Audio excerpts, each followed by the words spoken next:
Welcome, guys, to another episode of the Personal PR Show. And today I'm here with Railey. Railey, hello. How are you? And where are you in the world today?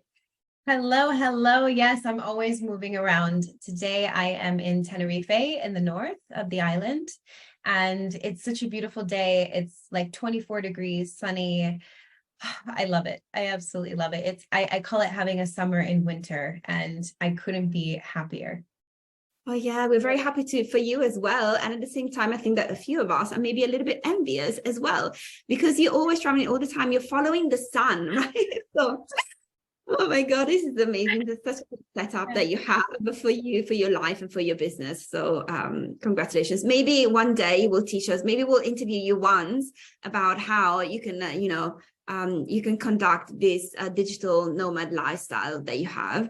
But for today, we're here to talk about actually how you recently got ranked in what was it, like top 10, top 20? I don't know. You got featured in a ranking article about the most powerful and the most promising women of 2023, the women that are going to explode this year. And you have already been exploding, but yeah, you will explode even more. So this is super interesting for us because we're all like, okay, how did you do it?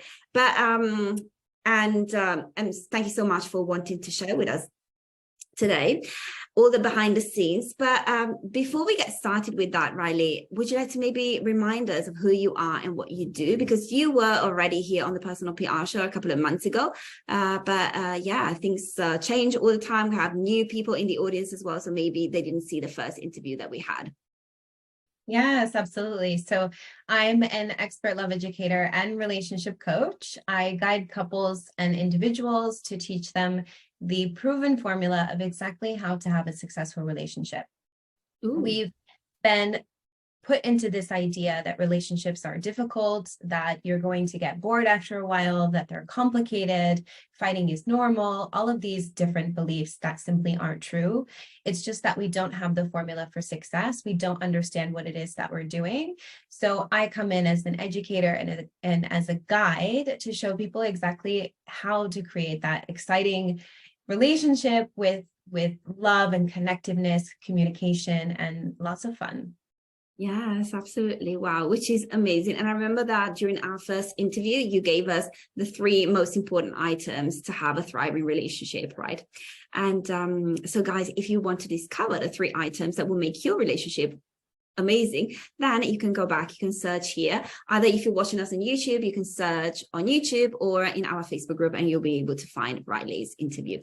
Perfect. But today, yes, we're here to talk about public relations, media relations especially. And Railey, what happened recently? So I just mentioned that you were featured in this important article, but would you like to give us maybe a little bit more detail as to what this publication was and what exactly, which kind of ranking you were featured? Yes, so it was for Sovereign Magazine. It's a wonderful, beautiful online publication, and it was top 23 women to look out for in 23. So I was approached by the magazine. They had been following me, watching my content on different channels, and they were really excited about the things that I'm doing and the message that I have. So I was approached by them and agreed to write an article for them, which was amazing and exciting to be in this publication with all these different wonderful women who are all doing positive things for the world and for our communities. Yes. Wow, that was amazing. Yes. So they approached you. So you didn't pitch them. They approached you, right? That's correct. Yeah. Like, guys, we want to pitch. Of course, we have to learn how to pitch. We want to pitch and we want to get a lot of coverage, through pitching. But if it's actually a publication or journalist that reaches out to us, that's actually even better. Number 1, of course, because it's less work for us. That certainly plays a role. But number 2, and especially because that means that we're doing something right? Because our online presence probably is doing something right. And it already, emanates, so to say, all of our thought leadership. As a matter of fact, Railey, I have something that I call, it's like a test, and I call it the thought leadership self-assessment. And you go through a lot of questions, like 70 questions. And one of them is if journalists regularly reach out to you for a comment on a story that they are creating, right? And of course, that needs to be related to your area of expertise most of the times. So, and this is really one of the biggest indicators that we can have when it comes to thought leadership. So, Riley, you're really doing something right. What do you think you were doing right that attracted this journalist to you? I think it's a mixture of my message, which is about the bigger picture is about ending suffering in our lives and in our communities. It's a project, it's a mission about helping people create better lives for themselves. And there's a lot of these messages out there. I think that when it comes to relationships, there aren't many people who have this kind of approach, the bigger picture approach. And so I think it came on as a humanitarian point of view. And I think that attracted a lot of attention because it's different, it's unique. I talk about relationship intelligence, which is something that people don't hear about. I'm a love educator. People are like, what does that mean? So it's inspiring, it's unique, and it's consistent. I post consistently. I'm consistently on podcasts and lives in different magazines, publications. So there's a big presence out there. And I think that it also has to do with my personality, because I am quite open and connective and I laugh at myself. So I think it has a little bit to do with everything. Yeah, definitely. Yeah, so you have such a magnetic personality, and at the same time, I remember that one of the things that we talked about in our previous, like our first interviews, was storytelling. How often you use storytelling in your communications, and you told us your personal story, which was very intimate. So thank you so much for sharing. And I think that given that story that you tell, that hero's journey that you tell people, and the stories that you tell about your current relationship with your husband, I mean, all of this creates this sense of embodiment that people see in you, which of course generates a lot of and certainly a lot of trust as well. Would you say that that is one of the reasons, one of the keys of your success? Yes, definitely. I am very open about my story, about where I've come from. And I think it helps people understand the journey, not just what it is that I'm talking about, but why it's so important to me and why I believe in it so much. And then they get to see the life that I live now, which is the complete opposite of where I've come from. And they understand that they can also make that journey themselves. I think the vulnerability allows people to feel comfortable to share their story with me, especially when we're talking about clients opening up about their intimate relationship. They want to feel that there's a safe space there. So by me being vulnerable, it allows them to be vulnerable as well. Yes, exactly. I see a lot of reciprocity. Of course, we want our clients to open up. Then, of course, we have to open up ourselves as well most of the times. Yeah, this is beautiful. And another thing that I really, really liked is which I found very smart, very strategic, is the wording that you're using. For example, for your title, you're not saying relationship coach only, you also call yourself a love educator, which is amazing because it's not something that anybody is talking about, right? So it really stands out. And then, of course, relationship intelligence as well. Do you call it RQ, by the way? Sorry? Do you call it RQ because Q stands for quotient or intelligence? No, I don't. I don't. No, but I have thought about it. But I think because people don't really know what it is, I try to keep it simple by using the full name. Yes, exactly. Absolutely. And yes, and I love that concept as well of relationship intelligence too. Like all of these techniques, I don't know if you did it on purpose or not, probably yes, you did it by design. This is definitely something that we talk about with my students as well. So I always, when we are building that thought leadership, I always recommend to create a neologism, so coin a new word, a new expression that didn't exist before and that they will be associated with. I did the same thing with personal PR. Personal PR didn't exist until like last year when I created it, right? So people associated me with that now, and the other way around as well. And certainly we want to create new concepts. We want to create new words. But actually, if we really want to put a cherry on the cake, we need to create a new field, right? So personal PR theoretically is a new field, something that didn't exist before. It's not just a concept, it's like a whole field. Okay, it's PR for people, and it entails, for example, personal branding, thought leadership, media relations, and super connecting, all the things, the pillars that I usually talk about. So would you say that what you created as well is not just a concept, it's not just a word, but it's actually a field that you created? Yes, absolutely. Love education is really about teaching people the fundamental foundation of creating successful relationships. And this hasn't been done before. If you go to marriage counseling or couples therapy, they don't actually sit you down and give you the formula for success. They usually will go through your relationships and find out, okay, why are you behaving this way? Or, how can you communicate better? But they don't actually give you a teaching like you would going to university. So with the entire program that I have, or the tools that I give out for free, or any information that I give out, it's part of this formula. It's the same as if you would go to school and learn how to do, science, or, study to be a doctor. This is really about understanding that it's an education that is missing. And this really hasn't been done before. Yes. Oh, this is amazing. I love that. Yes. And what I love is also that you created, so of course we all have a mission, or we should all have a mission as personal brands, or as companies have their mission, they have their vision, and so on. And what I love is that you also created a movement around this that actually goes into, like, has this societal dimension to it as well. And that really has kind of a philanthropic, let's say, angle to it as well. Nearly, you said, did you use the word charity? I don't remember. No, charity, doing charity or philanthropy. I don't know, but it sounds like you're really doing something for society, not just for that particular couple that you're working with in that particular case, right? And that's why people are really seeing the value that you're putting out in the world that will, benefit a lot of people, a lot of couples, but actually society in its whole. Is this something that you created by design as well?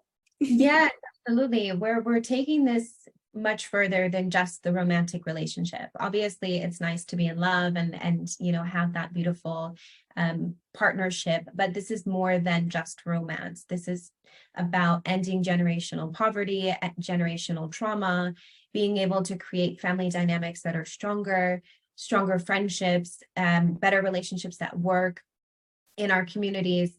And a project that we're slowly working on to implement is having the schools implement relationship intelligence in the educational system. Because the same way that I just was doing a podcast with a woman who is a finance coach, and she's stressing how important it is to learn about personal finance in school. The same thing with relationships. This is something that people have to learn in order to be successful. School is wonderful when you want to learn about math and science and colors and numbers and all those things. But one of the most important factors of happiness is not being taught by our parents. It's not being taught by schools. So we have to inject it into the system so that we can really create a future that is happier, really being able to target mental health issues. There's so many things that come with having successful relationships.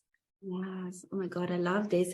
And so when we talk about mission versus movement, I would say that one of the main differences is that mission, it could be just our mission, right? And we're not trying to create a community around it. So we can go and implement the mission ourselves, and in order to get to the vision, right? But when we are also creating, let's say, a movement around this mission and this vision, actually what we want to do is that we want to create community, and not just to create a community that benefits from what we are doing, but a community that will work with us towards that goal, right? So everybody has the same vision, everybody has the same goal, and so on. So what have you been doing when it comes to community in order, to get closer to that vision that you have for society? Yes, so this is something that's going into a lot of different directions. There's a lot happening at once, and it's super, super exciting. Different projects are happening at different speeds, but it's all coming together, and it's really exciting. So when we're talking about relationships, there's so many different types of relationships that we can have, as I said.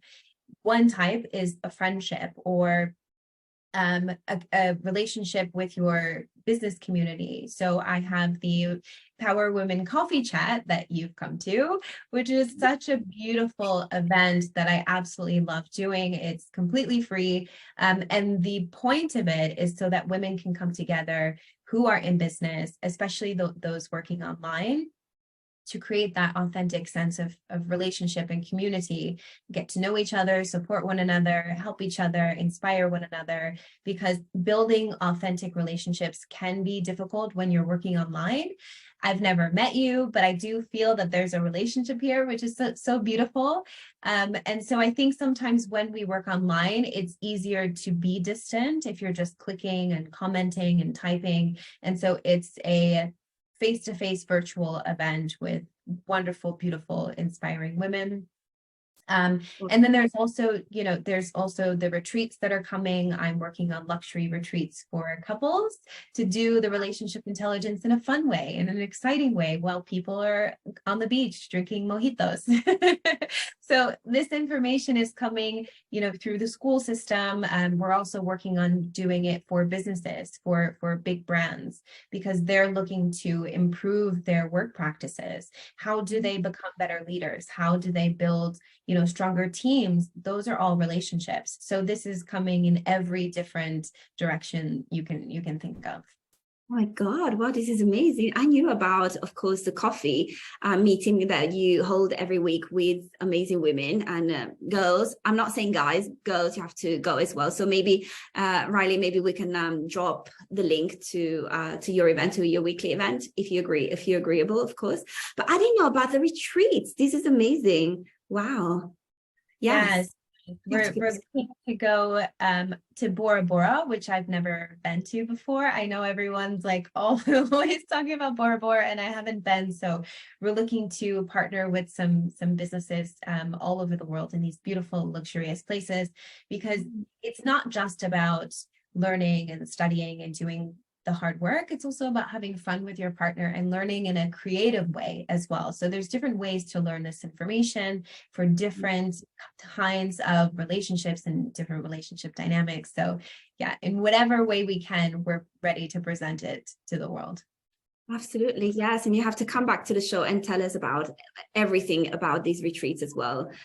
Yes, because certainly this is something that that I definitely recommend that people do, like that they create space also for offline, for meeting offline, of course, because the coaching relationship that you will have with that particular client is totally different. So I'm looking into retreats as well. Me too this year, starting from Lake Como, because this is where I'm from. I know the region, I know the people as well, and so on. And it's beautiful. Yes, I'm so happy that you're looking into this as well. By the way, yesterday here on the show, we had Tanya, who's my mentor, and she used to be the for many years the global head of events of Mind Valley. And we talked about transformational events, and of course retreats are included in this if you want to have a look at the interview, or guys, if you want to have a look at the interview as well. Yes. Oh my God, this is amazing. And so given all of this, is really no wonder that magazine reached out to you and said, Riley, you are going to be one of the 23 women of 2023 for us, like the women that will be rocking 2023, right? Yes. And have you been able, when it comes to community, did let's say the journalists from this particular publication, did they actually create a container where all of the 23 women could interact with one another? This is only my personal curiosity. This is what I would do. They haven't. So I have seen the magazine, and I've seen all of the people on there. All of their contact information is there, their Instagram, their website. So I have been able to get into touch with them, but the magazine didn't facilitate that directly. This is perfect. You know why? Because you can do it yourself. This is even better. If it doesn't exist, we create it. This has been my mantra for the past 10 years. If it doesn't exist, I could just create it myself. And some of the best things that I've created is because I was like, oh no, this doesn't exist. So when you see that you look for something, you see that it doesn't exist. In the first moment, you're actually disappointed, but then actually you see the opportunity because yes, I can create it myself. Awesome. Perfect. Let us know how it goes. Maybe we'll be another community of yours. Who knows? Yes, exactly. But when it comes to PR, what is it that you have been doing over the past few months? Because I know that you're very active and you said that you're a contributing writer for certain publications. So you always have something going on in PR. Would you like to let us know what it is? Yes, everything. So I had made a pact with myself to not pay for advertisements. So I'm going to do that as long as possible. There may be a point, somewhere down the line that I changed my mind, but I've been able to run my business now for 2 years and get to a 6-figure point in my business without having to pay for ads. Now, I'm not against ads. I think there's a place for ads, and I think they can be very successful. But the way that I wanted to connect with my audience was more organic. And it was about me having this idea that if I provide so much value, the money will come, the business will come, the clients will come. So as long as I build those connections, again, because it's, for me, it's all about building relationships, then I want to do this organically. And I've been able to do this now for 2 years. But it does take a lot of work. It's about writing blogs for different websites. I've been on loads of podcasts. I do about 3 podcasts per week. Being featured in the magazine. I'm also a professional on Peanut app, which is an app for women, for moms. I have a group there of 25,000 women and do live podcasts there as well. So it does take more work because you have to be, constantly on different platforms to build that audience, but it's been working and it's really, really exciting. I do love writing and speaking. So for me, it comes naturally. It's not a problem for me to produce this kind of content.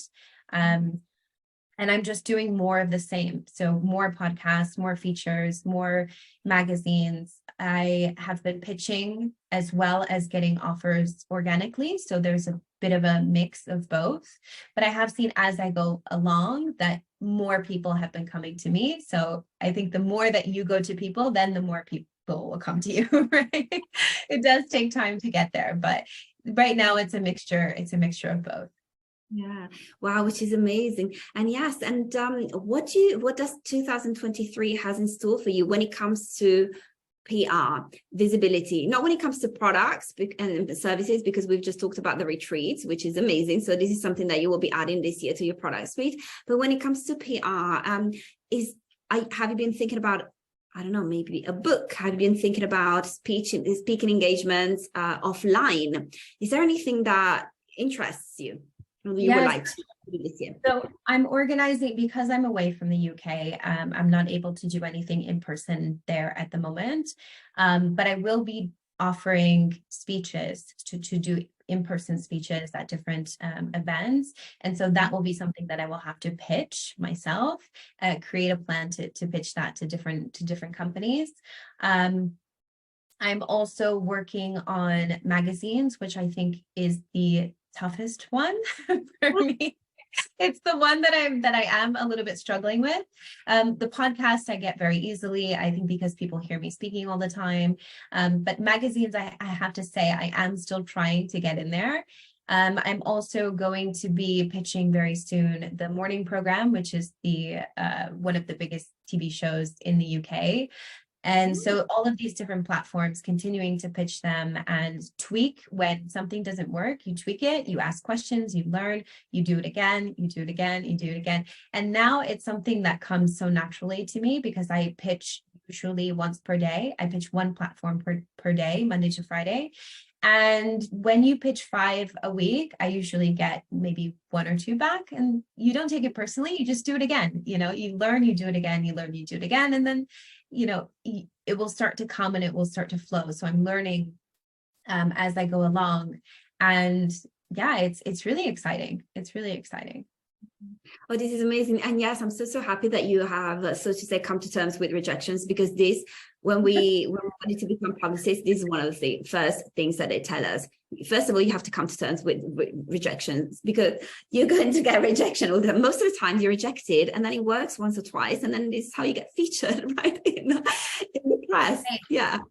The first ever pitch I did was for a magazine. It was an online magazine, and they had a web page where you got to put the pitch inside, so you didn't have to email them. They had a form that you filled out. Yeah. So I was so excited. It took me 2 weeks to write this pitch. I was just so happy about it, and I sent it, and they actually sent me an email back and said, no, we're not interested. And I was like, oh my God. And that was like the first time I ever pitched. And usually when you pitch, you just don't hear anything back, and that's a no, right? They won't say anything. But my very first pitch, they literally wrote me back and they said, no, thank you. And I was like, okay, well, it can't get any worse from here. No is the worst I can get. And I'm just going to keep trying until I get a yes. Exactly. Yes, that's the attitude. That's the spirit. Exactly. Maybe you have to pitch another, not you in particular, but guys, maybe you have to pitch 50 times before you get an answer, even just a no, right? Keep going, keep going, keep going. And then, of course, at the same time, perfect your pitches, though, right? We're not going to send the same pitches to everybody. And then, of course, we will get rejections like one after the other. Yes, that is great, Riley. And there's something else that I wanted to say, but I can't remember. Oh, my God. It was something about, yes. So a student of mine, excuse me, I think she's been on the morning show a couple of times. So I put you in touch with her. And she has loads of publicity everywhere. So I will put you in touch with her, because you girls can, I mean, she can tell you a lot of things. You can tell a lot of things to her as well. And maybe she can bring you into some circles as well. Yes. Yes. Always up for collaboration, new relationships, 100%. Yeah.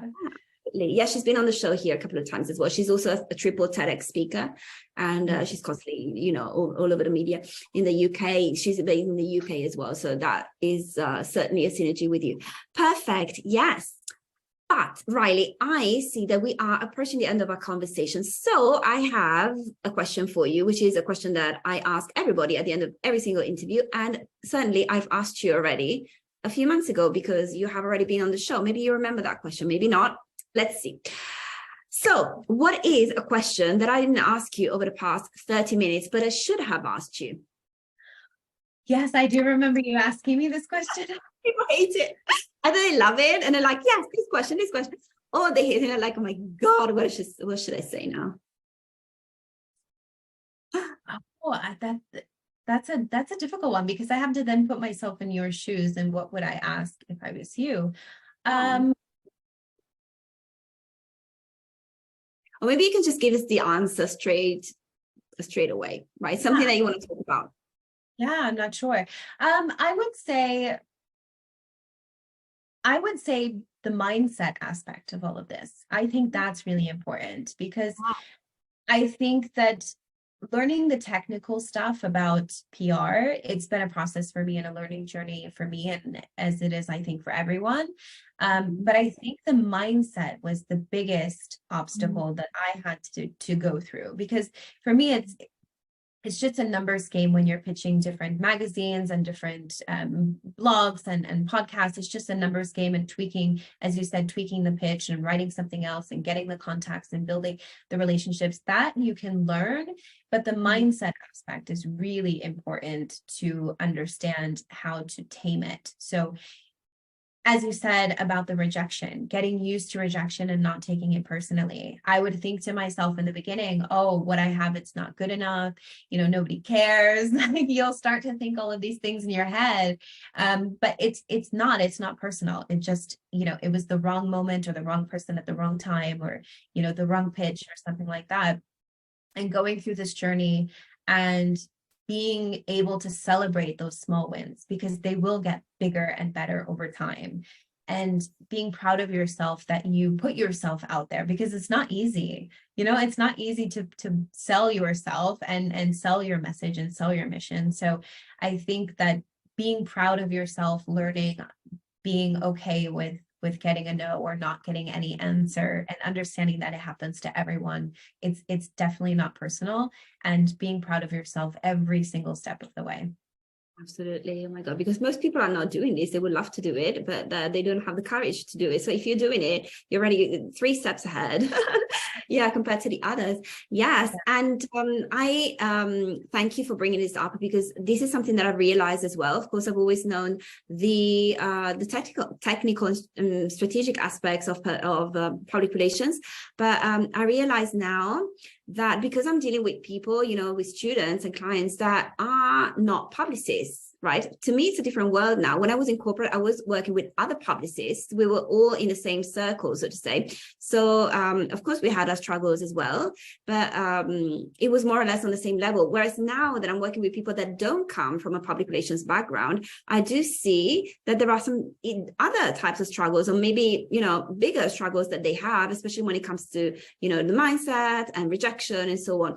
And the whole thing with not just pitching, but also with visibility, right? So even if we're not pitching anybody, but we're just putting ourselves, you know, making ourselves visible on our social media, we don't need to pitch anybody, you know, in order to appear on our social media, because these channels are ours, right? So I see that so many people struggle with it as well. And that's why maybe you saw, maybe not, but that's why I created a challenge with my nervous system coach, Martina. And it's called the 30-Day Live Challenge. And we are going to create a safe space. It's going to be a Facebook group and other platforms as well for people, really, where they can go live, they can expose themselves, they can become visible in, let's say, a safe space, right? In an intimate container, just so they get started on this journey of visibility. And of course, I will be talking about the techniques and the strategy and so on, but Martina will be holding them from a nervous system point of view, from, you know, an emotional regulation point of view as well. And I think that this is really the winning formula when it comes to visibility. We found that visibility is not only an outer game, so you towards the others and the techniques and the strategies and so on, but it's actually an inner game as well. So before we go out and show ourselves to the world, let's actually make sure that we are, let's say, emotionally stable, emotionally regulated. And then, of course, we can go out without, you know, all of the emotional overwhelm. And certainly we can be more magnetic as well if we feel, of course, safe in our own nervous system. Is this something that you have considered as well? Because we talked about the mindset. Have you maybe considered the nervous system approach to this as well, or the emotional regulation to this as well, Railey? I definitely had to do it in my own practice. I had a lot of anxiety around going live or even recording myself on video, because before I created my business, I wasn't on social media. I had decided that I didn't want to constantly be scrolling and get trapped in that world.